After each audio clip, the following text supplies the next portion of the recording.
এবাৰ তীব্ৰবেগী নৈশ বাসে তীব্ৰ বেগত খুন্দা মাৰিছে এডাল গছত যাৰ ফলত এক ভয়ংকৰ দুৰ্ঘটনা সংঘটিত হৈছে।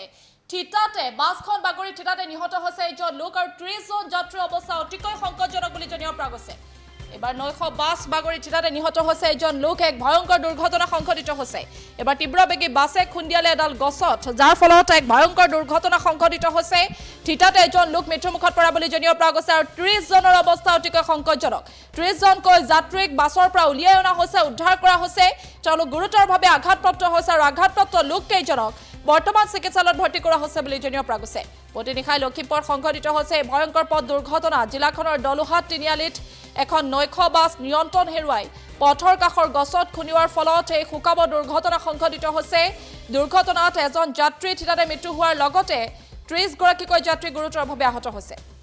AS01W1144 নম্বৰৰ যাত্ৰা নামৰ নৈশ বাছখন গুৱাহাটীৰ পৰা মাজুলী অভিমুখী আহি আছিল আৰু পুৱতি নিশা প্ৰায় 8 মান বজাত দলুহাট তিনিআলিত বাছখনে নিয়ন্ত্ৰণ হেৰুৱাই এজোপা গছত প্ৰচণ্ড জোৰে খুন্দা মৰাৰ ফলত পথৰ ওপৰত বাগৰি পৰিছে। দুৰ্ঘটনাৰ শব্দ শুনি লগে লগে স্থানীয় ৰাইজ ঘটনাস্থলীত উপস্থিত হোৱাৰ ততাতৈয়াকৈ আবদ্ধ হৈ পৰা যাত্ৰীসকলক উদ্ধাৰৰ বাবে প্ৰচেষ্টা অব্যাহত ৰাখে আৰু আটাইকেইজন লোককে উদ্ধাৰ কৰি চিকিৎসালয়লৈ প্ৰেৰণ কৰা হৈছে বুলি জানিব পৰা গৈছে।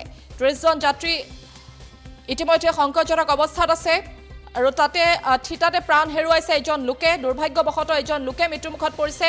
আনহাতে সংকটজনক অৱস্থাত 30 জনৰে অৱস্থা অতিকৈ সংকটজনক বুলি জানিব পৰা গৈছে। ততাতৈয়াকৈ লখিমপুৰ মেডিকেল কলেজ হাস্পতালত ভৰ্তি কৰা হৈছে।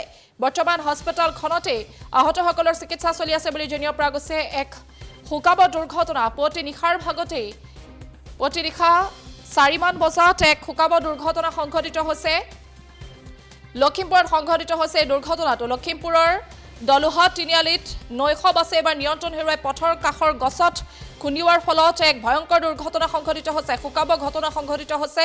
দুৰ্ঘটনাত এজন যাত্ৰী থিতাতে মৃত্যু হোৱাৰ লগতে প্ৰায় 30 গৰাকীকৈ যাত্ৰী গুৰুতৰভাৱে আঘাতপ্ৰাপ্ত হৈছে। পুৱতি নিশাৰ ভাগতে দুৰ্ঘটনা সংঘটিত হৈছে। তীব্ৰ বেগত আছিল বাছখন আৰু তীব্ৰ বেগত আহি নিয়ন্ত্ৰণ হেৰুৱাই এডাল গছত খুন্দিওৱাৰ ফলত হঠাৎ বাছখন বাগৰি পৰে আৰু তাৰ পাছতেই এই শোকাব দুৰ্ঘটনা সংঘটিত হৈছে।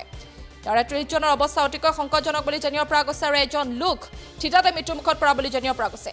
ইতিমধ্যে ঘটনাস্থলীত আৰক্ষী উপস্থিত হৈ তেওঁলোকে তদন্ত আৰম্ভ কৰিছে আৰু সংকটজনক অৱস্থাত 30 জন যাত্ৰীক বৰ্তমান লখিমপুৰ মেডিকেল কলেজ হাস্পতালত ভৰ্তি কৰা হৈছে বুলি জানিব পৰা গৈছে।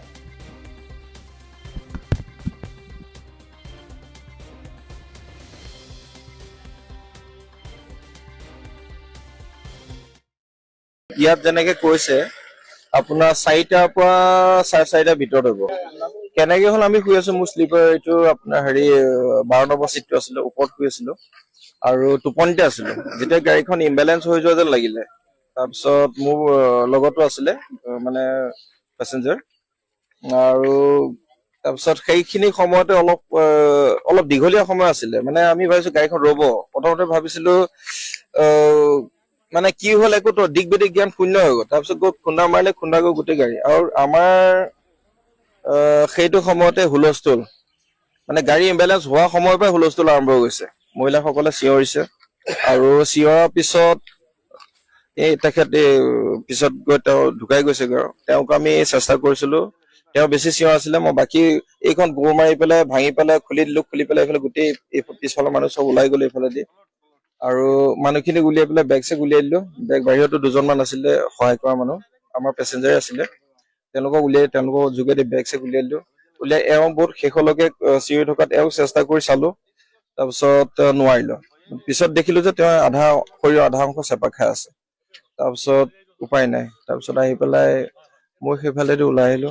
তাৰপিছত ওলাই আহি পেলাই আৰু পেচেঞ্জাৰ আপোনাৰ গাড়ী ভৰ্তি আছিলে, শেষলৈকে গাড়ীত মানুহ আছিলে। ইয়াত যেনেকে কৈছে আপোনাৰ 4টাৰ পৰা 4:30টাৰ ভিতৰত হ'ব। কেনেকে হ'ল আমি শুই আছো, মোৰ শ্লিপাৰ এইটো আপোনাৰ 12 নম্বৰ চিটটো আছিলে, ওপৰত শুই আছিলো আৰু টোপনিতে আছিলো। যেতিয়া গাড়ীখন ইম্বেলেঞ্চ হৈ যোৱা যেন লাগিলে, তাৰপিছত মোৰ লগতো আছিলে মানে পেচেঞ্জাৰ, আৰু তাৰপিছত সেইখিনি সময়তে অলপ দীঘলীয়া সময় আছিলে। মানে আমি ভাবিছো গাড়ীখন ৰ'ব। প্ৰথমতে ভাবিছিলো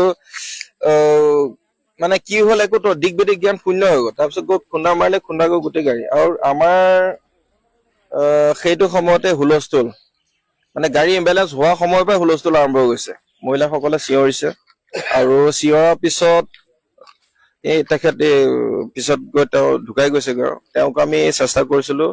তেওঁ বেছি চিঞৰ আছিলে, মই বাকী এইখন গোৰ মাৰি পেলাই ভাঙি পেলাই খুলি দিলো, খুলি পেলাই এইফালে গোটেই পিছফালৰ মানুহ চব ওলাই গ'লো এইফালেদি। আৰু মানুহখিনিক উলিয়াই পেলাই বেগ চেগ উলিয়াই দিলো।